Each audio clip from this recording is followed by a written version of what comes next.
Good morning and welcome to the Basketball Show. I'm your host, Paul Sir, along with Ryan Reed. Ryan, good morning.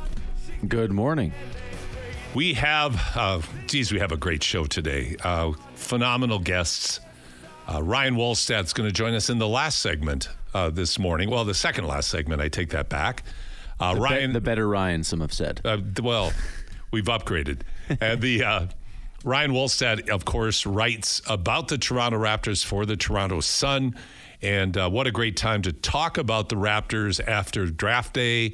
And the big news, of course, is the release of Masai Ujiri, the longtime president of the club, or GM, president, a variety of titles, brought an NBA championship to Toronto, to Canada. But the Raptors have, I think, been very uneven and somewhat underwhelming since then. So this seemed like something that was going to happen eventually, whether it was right now or a little bit later on. But it's an interesting time. Odd timing, right? Like just after the draft. Yeah, right on the heels of the draft. Yeah. Now, is that a signal that the Raptors are looking at major changes? Well, perhaps. We'll find out when we talk to Ryan. Ryan will certainly be in the know. We also have a couple of Stingers guests today. A current star, I think a surprising star in Keon Ambrose-Hylton. Keon has been a bit of a revelation for the Stingers. When he came in from Southern Methodist University, the expectations were that he would be a good, solid rookie player, but he's been much, much more than that. So you're really going to enjoy the conversation with Keon. He is a really fun guy to talk with. And then, of course, the first ever Ring of Honor inductee was announced last Sunday at the Hall D in the Expo Center for the Stingers, and that was the U of A great Brody Clark. This is the first year in the Stingers' young history that Brody has not been a member of the team. And Brody's back in his home city of Toronto pursuing his career, but Brody was back in Edmonton accepting this great honor, starting out the Ring of Honor with his name, his banner going up, being hung in the hall, and we're going to have a nice conversation with Brody. That will be at 11 o'clock. So tremendous guests today, but let's get started. First of all, with the poll question, Ryan. What will Cooper Flagg and the New Look Mavericks achieve next season? The options we have today are contender for finals, conference finals, playoff appearance, or lottery. Go vote on Basketball_Show and send us text at 833-401-1440, and we'll feature you. So I think it's a good question to have because, of course, the discussion, the conversation, the obsession with Cooper Flagg for the entire season, somewhat Caitlin Clark-esque last year. Everybody's been waiting for the announcement, the inevitability of Cooper Flagg going to the Dallas Mavericks with that incredible luck after the dumpster fire that was the Luka Doncic trade. Then they somehow, with a 1.8% chance, win the lottery, literally, and are able to draft what most people feel will be, if not a generational player, certainly a high-impact player. So I think our question's very timely because, Ryan, it's going to be interesting to see. Like, first of all, for Dallas, they don't have Kyrie Irving at the beginning of the season. They don't know what Kyrie Irving will be like if and when he returns, getting back into playoff form or getting back into high-performance form. Now, with modern physiotherapy, with hard work, which I assume Kyrie is putting in, maybe he'll beat all the timelines and come back much earlier in the season than expected. Maybe not, but I think it's an interesting question because you have Cooper Flagg coming in, teaming with Anthony Davis. They have a wealth of bigs, and they're talking right now of him being a point forward. They're thinking that he's going to be running some of the point for them. I find that interesting that would be the direction they go. But it's so we look. Why forward not try it? They can just try it in summer league. Sure, no? Yeah, sure, absolutely. But I equate it to the Scotty Barnes experiment. They've tried the same thing with them. It's tough to do.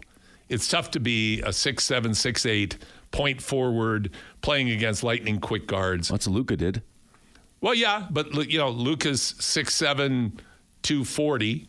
and controls people physically. Cooper probably can do the same thing because he's not the same body type, but he's a similar height and weight. Way more athletic. And way more athletic than Luka is. So it'll be interesting. He's certainly going to bring a lot of interest and a lot of eyes to the NBA next year. That we know for certain. So let's go 3 from deep, presented by the 2025 Hoop City 3x3 Basketball Festival, July 31st to August 3rd in West Edmonton Mall's Ice Palace.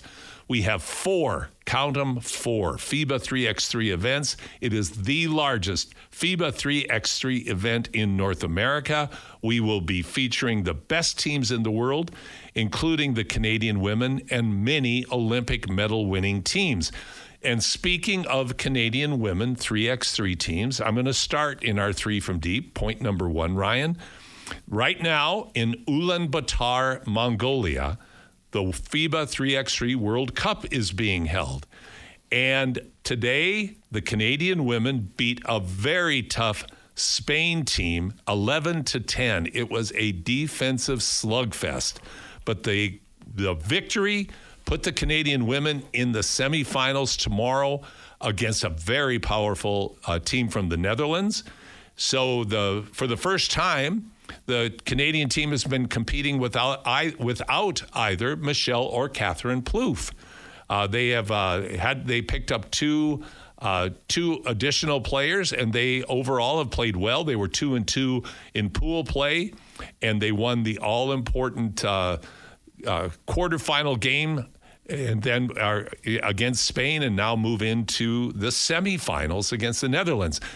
Now, there's another Canadian, in fact, Edmonton connection in the other quarterfinals, and that is Team Mongolia. The Team Mongolia women beat the United States.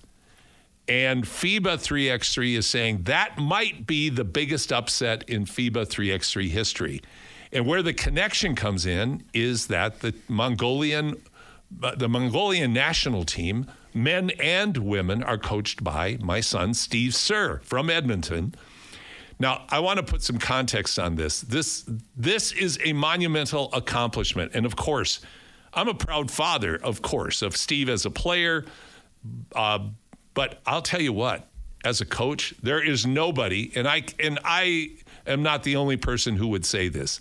Many people have already said this without me prompting them. Steve is without question the best 3x3 basketball coach in the world.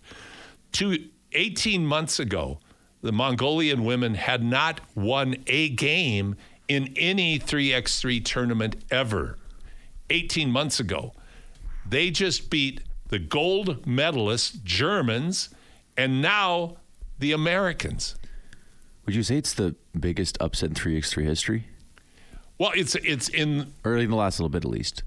Yeah, absolutely. Yeah. I mean, Mongolia is a country, a non-basketball country with 3.5 million people in between Russia and China. 3.5 million people. They have no basketball history or culture. And Steve, their hard work, and the women are extraordinary. The men have had some interesting things happen in their program development, and unfortunately, they did not get out of pool play.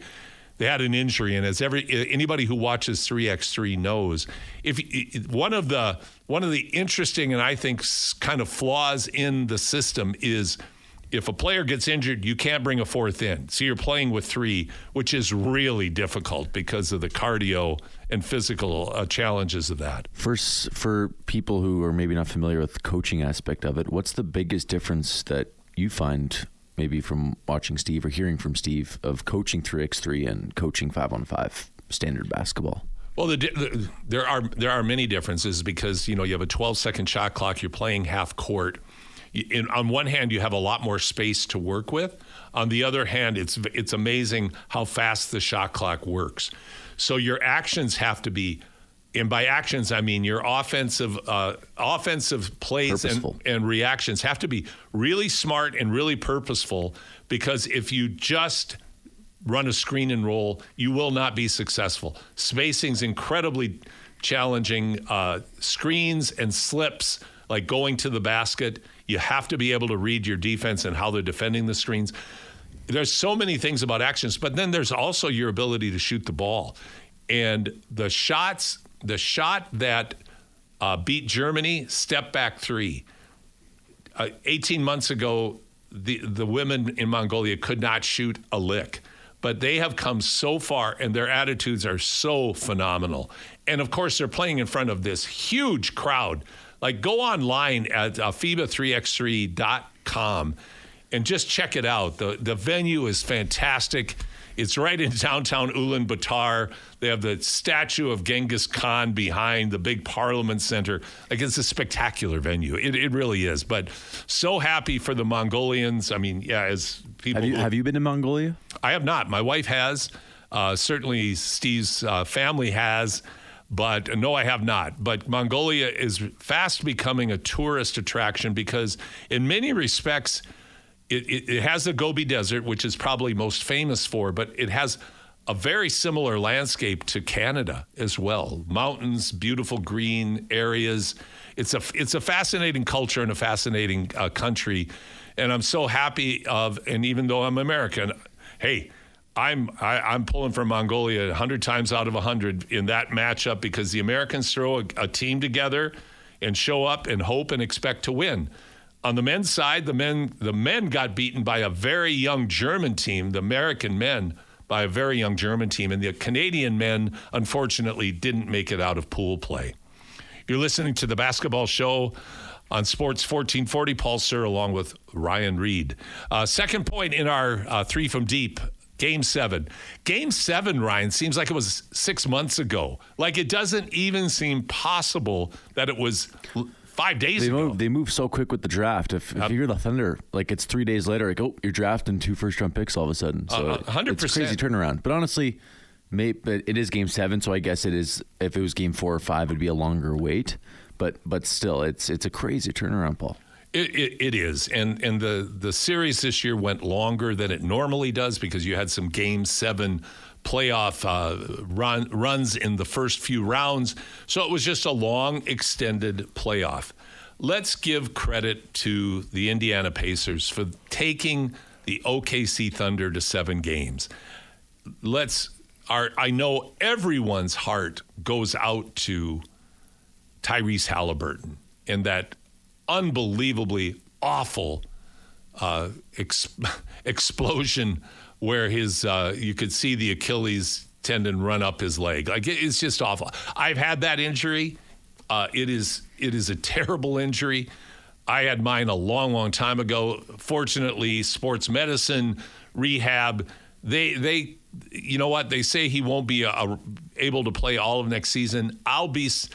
I wouldn't be surprised if he's back 3/4 of the way through the season. Well, they say the same about Tatum, and he was a lot earlier that he did it. Yeah, they say the same thing. But we have examples where athletes have come back faster. Adrian Peterson in football came back like in 4 months from an Achilles tear and led the league in rushing. Minnesota. Minnesota. Go, yeah. But I mean, there are freakish. These are freakish athletes.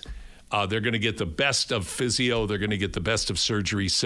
But Tyrese Halliburton it's really interesting, Ryan, about there's an old ABC series called, what was it called? It was on every Sunday, Wide World of Sports on ABC television.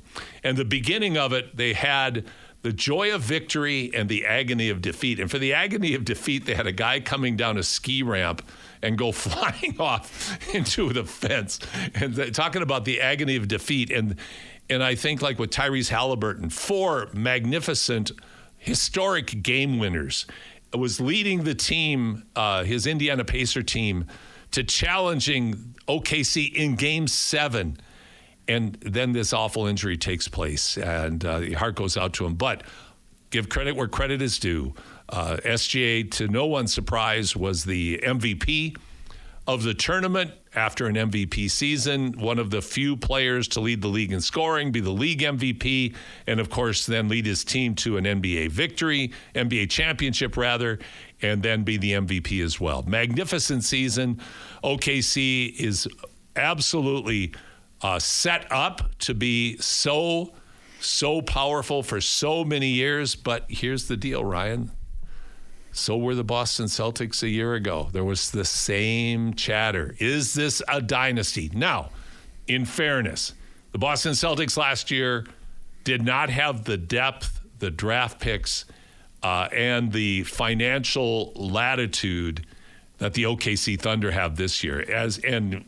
We'll talk about that in our third segment today when we do a deep dive into the draft. But you can see Boston unloading salary real quickly afterwards to try to reposition and restructure their lineup. Yeah, I think it is a little different with the Celtics as it is with the Thunder. Just like the young budding talent with the picks that they have in the future.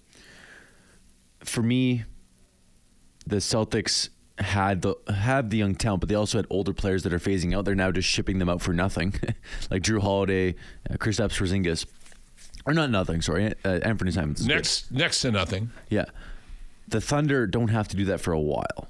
They still have a couple more years. They can kind of go into the upper tax brackets here, and I think they have a little bit larger window than the Celtics did. It's kind of funny we're talking about the Celtics' past tense window because of the whole injury thing, but it is true. So it is, yeah. You're one injury away from your window closing, and you just got to go for it. So that I think is the reality, as we saw with the Celtics, as we saw with the Pacers, and now what do they do now with Halliburton out for next year? Turner is a free agent. Will he re-sign? Will they want to re-sign him at the dollars he's going to demand? So it's going to be really interesting. When we come back, we're going to be talking with Keon Ambrose-Hylton from the Edmonton Stingers. The Stingers are on a tear. They have really found their groove, and I think you're going to enjoy listening to this young man speak with us next. So thanks so much for joining us on this rainy Saturday morning here in the capital city of Edmonton on your sports leader, Sports 1440. Welcome back to the basketball show. Paul Sir, Ryan Reed joining you on this Saturday morning, and I'm pleased to bring in one of the, as I described in my opening remarks, one of the revelations on our Edmonton Stingers CEBL team, Keon Ambrose-Hylton. Keon, good morning. Good morning to you. Thank you for having me. Well, Keon, I have to have full disclosure here. You and I had a conversation when you were on a road trip with the Stingers, but unfortunately, the internet feed broke up and we weren't able to play the interview. So I'm really pleased that you're joining us this morning live, and we're not going to have any technical problems this morning. No, sir. I guess God made it so this will be the best opportunity. So I'm glad to be back and talking with you again. So Keon, we'll start with the CEBL. You are fresh off your very successful career playing NCAA Division I basketball. And my first question to you would be, with that being so recent, what's the biggest difference between playing in the CEBL and playing Division I ball? I think it's definitely the spacing. When you go into the basketball court in college, there's a lot less openings because everyone's so far from their man and staying closer to the ball and trying to get the person away from getting to the rim. But with CBL, with so many talented guys who can shoot the ball and make plays, the defenders are more closer to their own guys. So the player with the ball has more space to work around and get to the lane, but still everyone can guard, everyone can shoot. So there's definitely more space playing CBL compared to college. What about the physical nature of the play? Is it similar, or is Division I more physical because, as you say, there's less space to work in? How would you compare the physical aspect of the two games? That's another thing. I would say it's both, because even though guys are more close together in college, in CBL, you go to the lane, there's someone there, they'll put you to the ground because they're trying to not make you, especially when it's target time, they will do whatever they can to make sure you do not get that point. I remember when we played Niagara, I went for an open dunk and guy just slapped my arm midway up going for the dunk. So, CBL guys are still playing physical. You have grown men, 20, 30 years old, who are trying to take your spot because at the end of the day, every game you're putting on a performance, not just for the fans, but also to other teams. So you got to make sure you stand out and play with physicality. I'm talking to Keon Ambrose-Hylton from the Edmonton Stingers here on the Basketball Show on Sports 1440. So, Keon, when you coming from SMU, like you were not an integral part of or a focal point for their, I think it's fair to say, for their offensive schematics, but now in the CEBL playing for the Stingers, you're getting many more touches, it would seem, and many more opportunities to score in a variety of ways. Is that a fair assessment? I would say so. I think Coach Baker, coaching staff, and my teammates, they put a lot of trust into me. And not to say that SMU did it, but we have a different kind of play style where having me playing the five and having me playing more with these guys, they see me playing an intricate role into the offense because my motor, how I set screens, how I get to the rim, how I space out. So it just helps more with the players on our team. Like Nick, he tells me all the time how I'm great at being in the right spots when he's driving to the lane. Or Sean, when I'm setting him screens, and he's doing a great job of hitting me on the rolls. Same thing with Elijah. So it's just different teams and the guys using their weaknesses and their strengths. And for my strength is moving up the court, moving around, and guys just hitting me with easy layups or even threes at one point.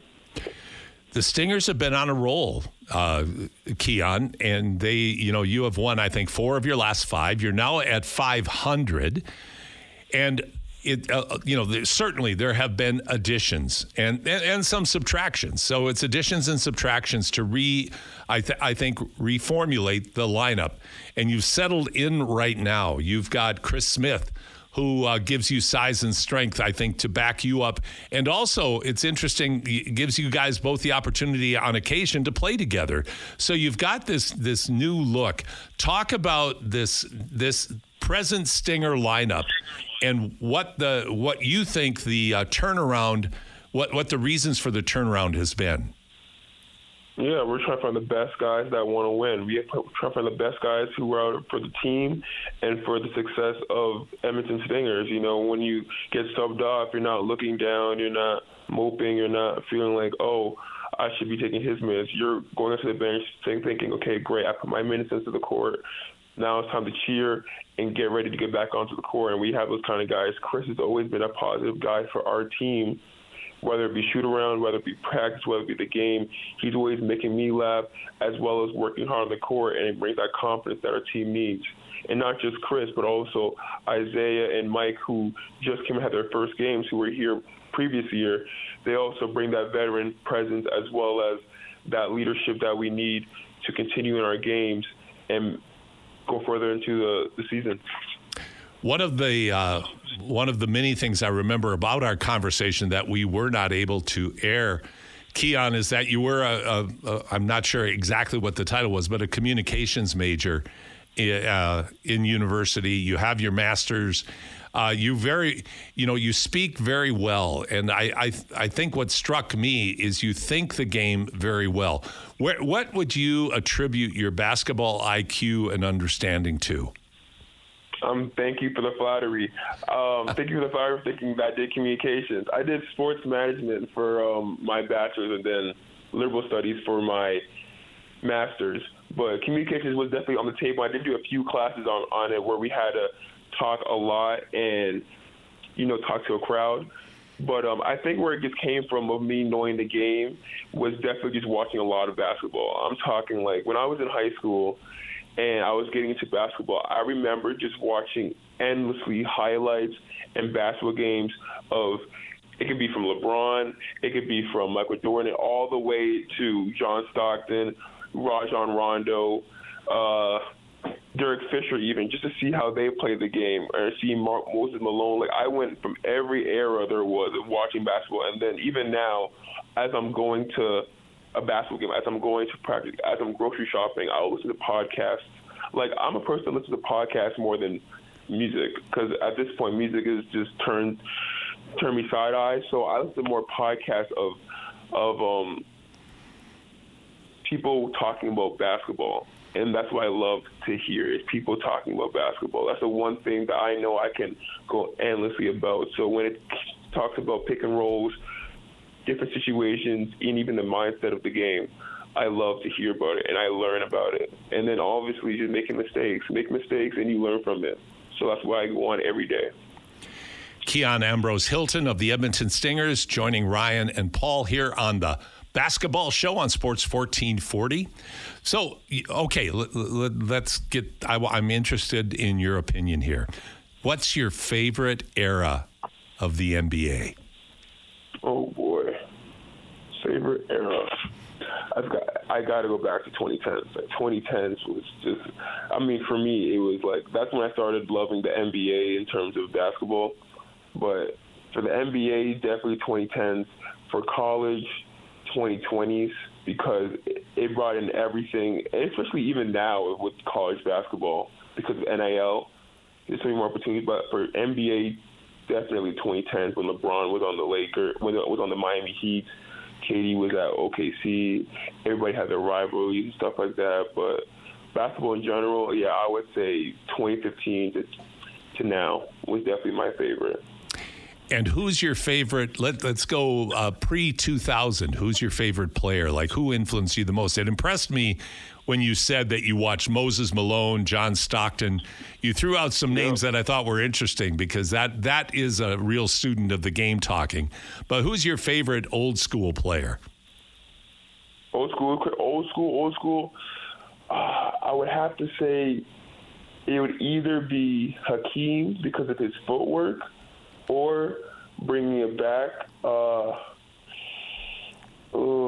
got two. I got Tim Duncan on this side, and then I got Kobe on the other side, because he just took bold moves when he was younger. But I would say in general, I'd say Hakeem, because Hakeem, he's what I want to try to have my game like. I mean, right now at the present time it's Pascal Siakam, but for in the previous years it would be Hakeem, because he did not just offense but also defense, and I take pride in that. Especially in college, I was gun-ho on watching Kevin Garnett film, watching Herb Jones, who I played with at Alabama. So it's like I love defense because I love taking on that challenge, trying to see where I'm good. Even if it's the best player, even if it's the guy with the best handles, I want to take a challenge and see where I stack against that guy. But yeah, I would say Hakeem Olajuwon for sure. I love the fact that you talked about Hakeem Olajuwon and his footwork, because I think people who understand the game of basketball, or who have some sense of what the history of the game is all about, they hear the term Hakeem Olajuwon and his footwork. But, man, when you look at his film, it is a clinic. It is an encyclopedia. My goodness, the man's footwork was incredible. And he had a nice mid-range game. I think Hakeem is one of the old generation players who would thrive in the modern game, to be honest. I think he would have developed a three-point shot. And I look at the modern NBA and how would you guard Hakeem? Definitely got to be physical. Can't let him get an angle on you. You can't force him either way, because if you force him either way, he'll go that way. And then once you commit, he'll turn around. So I think it's just being physical and making it off the bat a hard catch. You got to make sure you get him as far as you can away from the rim. Try to get him close to the three-point line so that he can put the ball on the floor and take a few dribbles, have the weak side stab at the ball, so you can get him to hesitate. But, yeah, make sure to keep him as far away from you can from the rim. Well, we got a good scouting report, don't we, Keon, on how to guard Hakeem if he comes back. So you have a game coming up on Sunday against Scarborough. Scarborough, they have a winning record, but they have a couple of outstanding players, Kat Barber, for instance. What are the preparations in the Stinger practices right now for your game on Sunday? Yeah, I think, going to every game, we have these three that we got to always make sure we lock into for each game: is defensive rebounding, limiting turnovers, and limiting their points in transition. So every game that we win, we usually get those spot on. So we got to make sure we do that with this team, but also just making sure that we just kill any kind of plays they're going into, taking away that first option, and making sure that their guards don't get into a rhythm that they're capable to go 10-0 run. So we got to make sure we can slow them down, because they like to play fast and they like to, get to the rim and make plays. So we got to make sure we take that down and take away their best scorers. My final question to you is, you're in the city of Edmonton. What do you think of the long nights here in the summertime? Man, I was just thinking about that like 3 days ago. It was 8:30, and I'm on FaceTime with my girlfriend, and she's in Toronto right now. So I'm on FaceTime with her, and I'm like, oh, it's like 10:30 her time. It's like completely dark. I look at the sun. I'm like, dang, the sun is still out. Like, I can still see the sun on my face. And I'm like, wow, it gets long, but like I am not mad about it because I like a little sunshine. But yeah, it's definitely something to get used to a little bit comparing to Toronto, where it's like I would say 7 o'clock it starts getting kind of dark, and then also in Dallas, Texas, I would say like 7 o'clock, 6:40 starts getting a little dim, a little sunset. But I'm not mad. But yeah, it's definitely something to get used to. But I like Edmonton overall. The people, the city, how lively it gets, especially for sports. Even now, I got people today talking about, oh, you're into the Stingers. We are great fans. We love basketball. And it's just a great overall environment here in Edmonton. I'm glad you're having a good time, Keon. We're certainly enjoying having you here. And by the way, how many threes did you take in college? In college and overall, or just last year? Last year.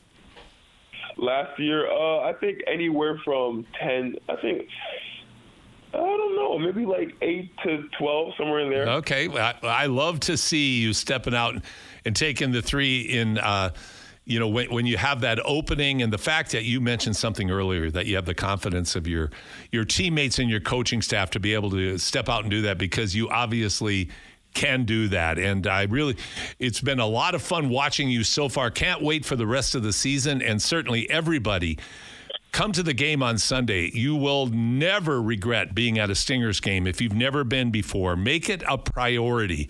It's great basketball, and players like Keon Ambrose-Hylton are the reason it is great basketball. It's a wonderful atmosphere.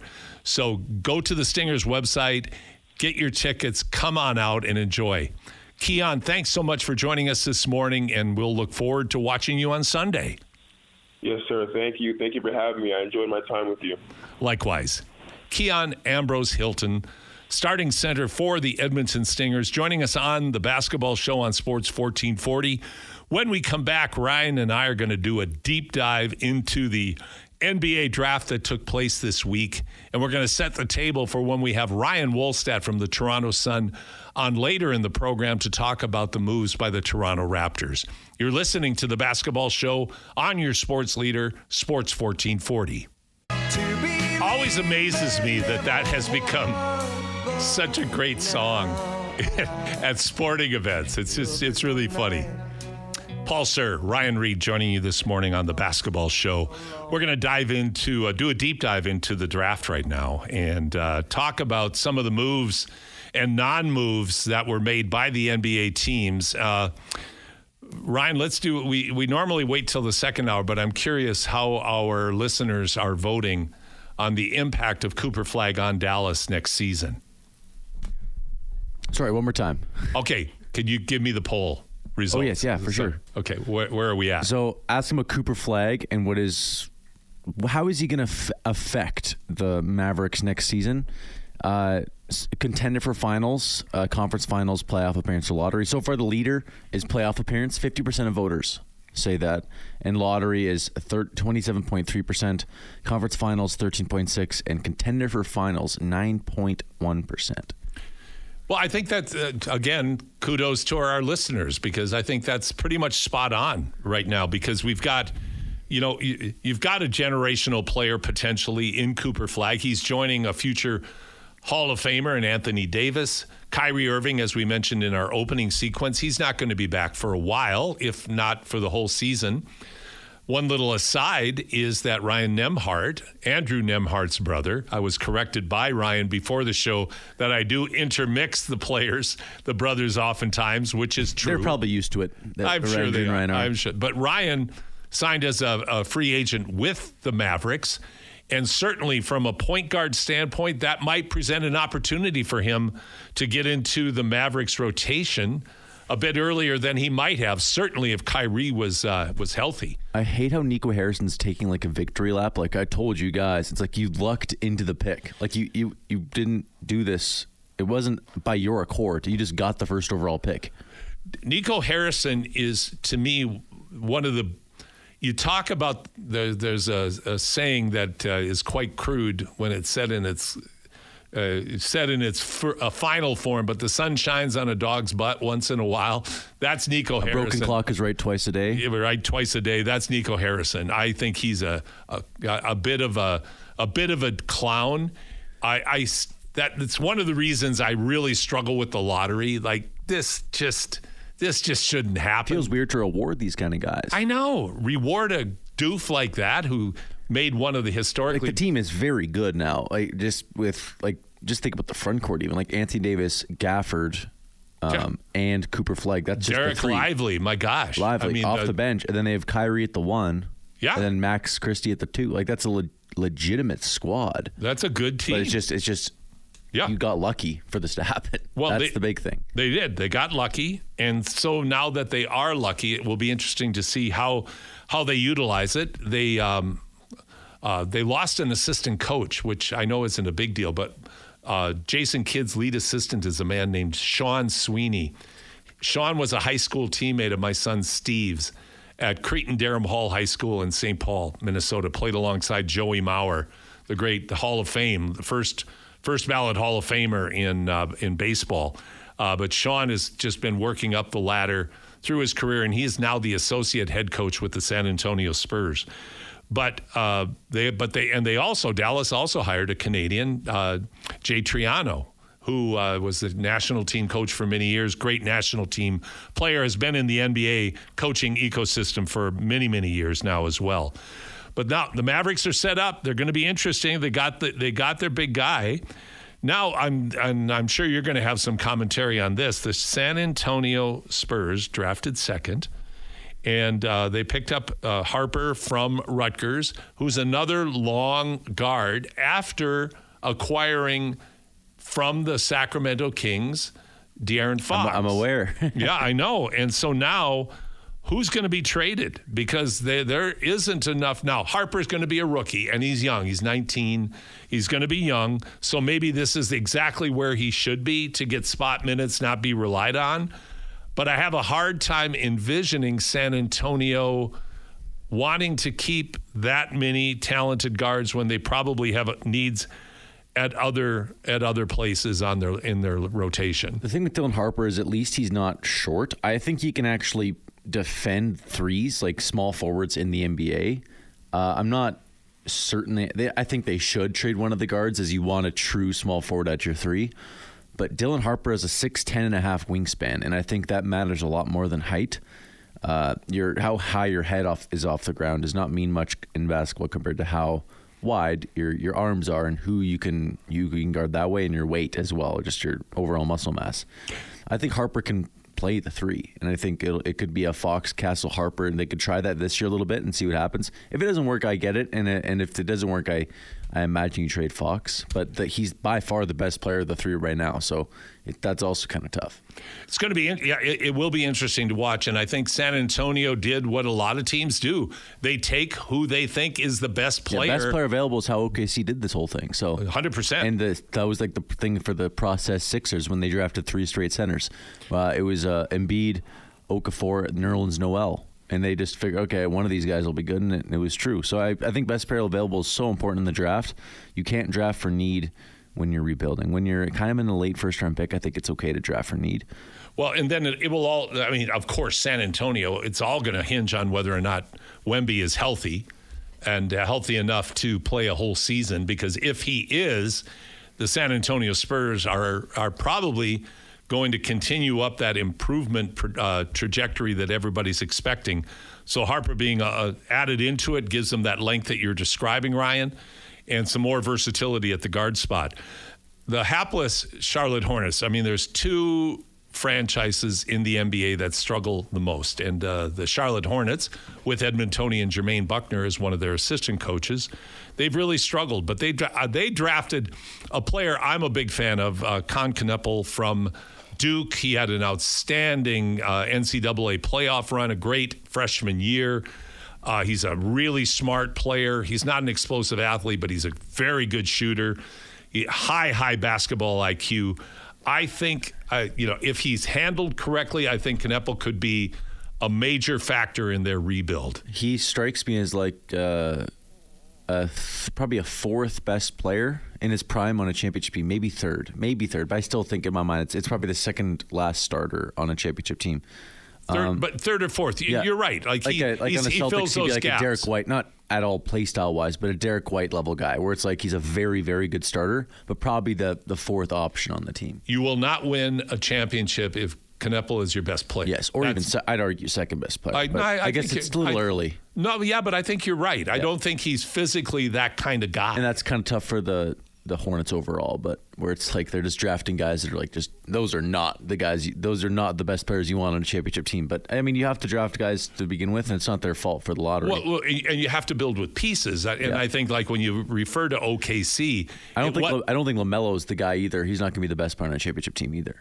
Well, no, but LaMelo is a really good guard, and he's maturing now. If he again can stay healthy, I think they have a chance to make some strides next year. And by strides, I mean maybe win 20, 20 to 25. They're going to surprise everybody and win 23 games. Yeah, but you know what? For a franchise like that doesn't have the pockets, that doesn't have the draft capital, for them to go out and make an unbelievable move and bring in a stud that's going to transform them, that isn't going to happen. This is going to be the kind of rebuild they had in OKC. This is going to be the kind of build that they had in Indiana. Even though Indiana never tanked, it was still a slow, gradual build. We are seeing that is the way forward in the NBA. And this kind of draft pick might go a long way. A team that's interesting, of course, is the Atlanta Hawks, making a swap for Kristaps Porzingis. There's all kinds of Edmonton. This is actually pretty cool. There's all kinds of Edmonton connections as we talk through this. We've got Ansi from Ross Shep is the acting GM for the Atlanta Hawks right now. He was with the Golden State Warriors. Now he's with the Hawks. And there's some talk that Masai Ujiri is in the bloodstream over at Atlanta, that they may be targeting him for their permanent GM position. But Atlanta's making some moves. They have some good pieces there. And so it's going to be interesting to see, if through the draft, through the trades, that they're able to improve over the next year. They made the playoffs, but they're not, they're just not quite there yet. But we'll see if adding Porzingis, providing, of course, he can stay healthy, which is a big, big question. So we'll just see what happens there. When I was in Boston for the finals, Kristaps Porzingis got a massive roar when he came out. But I think he's a bit of a fan favorite when he's healthy. But it's the thing, if he's healthy, right? So I'm happy. Like they'll try with him there, and I think when he's healthy, that's huge if just across the board. But when he's still a good contributor. Sometimes he looks lost, but I think he can when he's healthy again.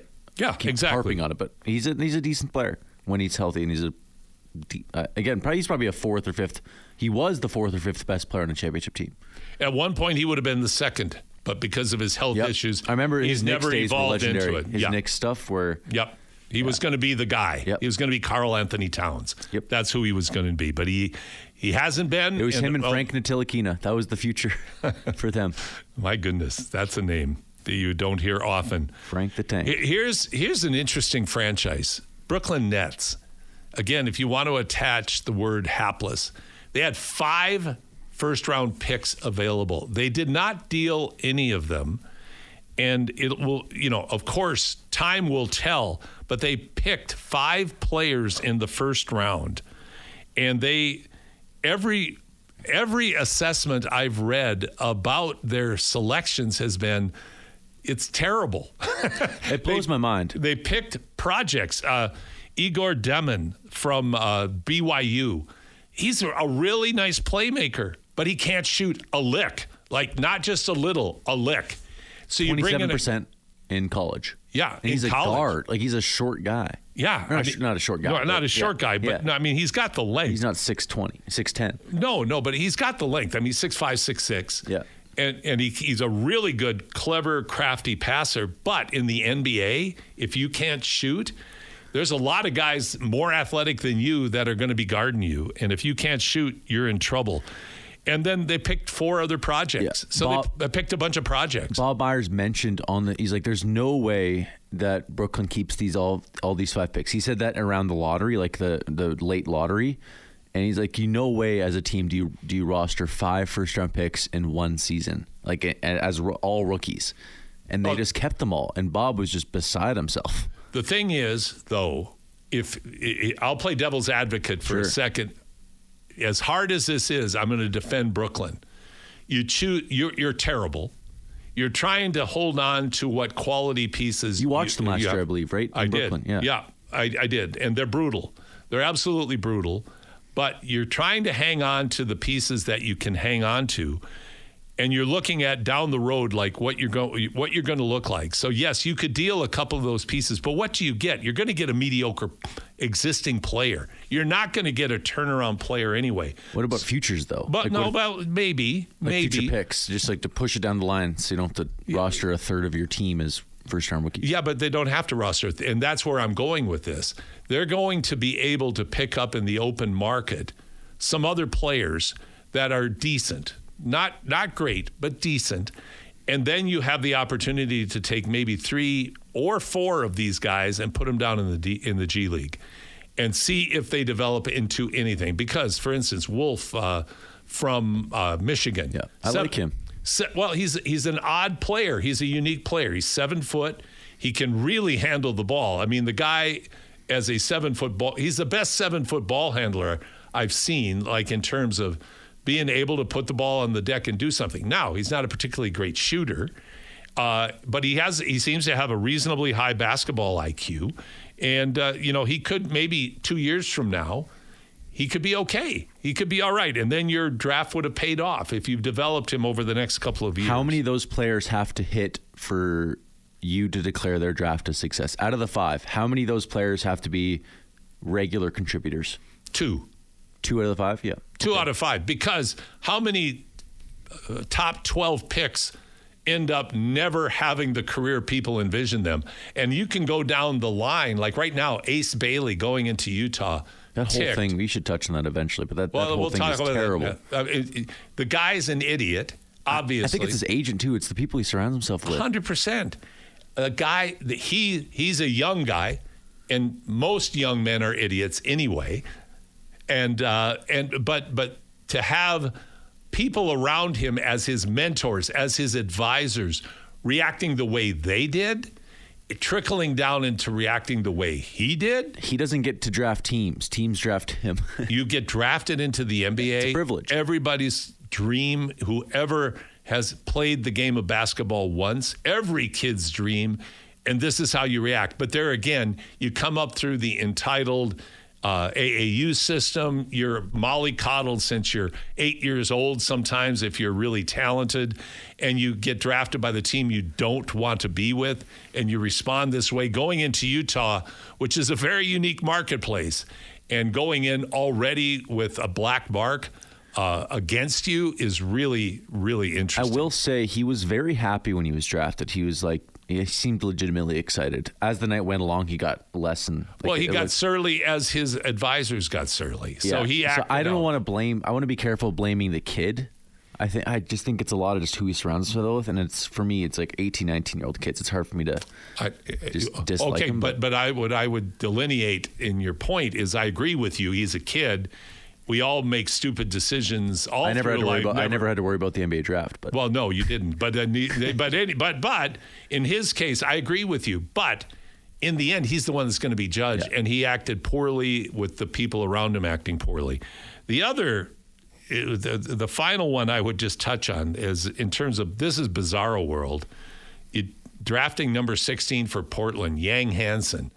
A guy who was the third option on his Chinese team. He was projected mid-second round. Well, yeah, he's 7'1". He has talent. Again, maybe this will be one of those genius moves where the guy develops into something. Chinese Jokic is what I've seen. He's not, yeah, well, we'll see about that.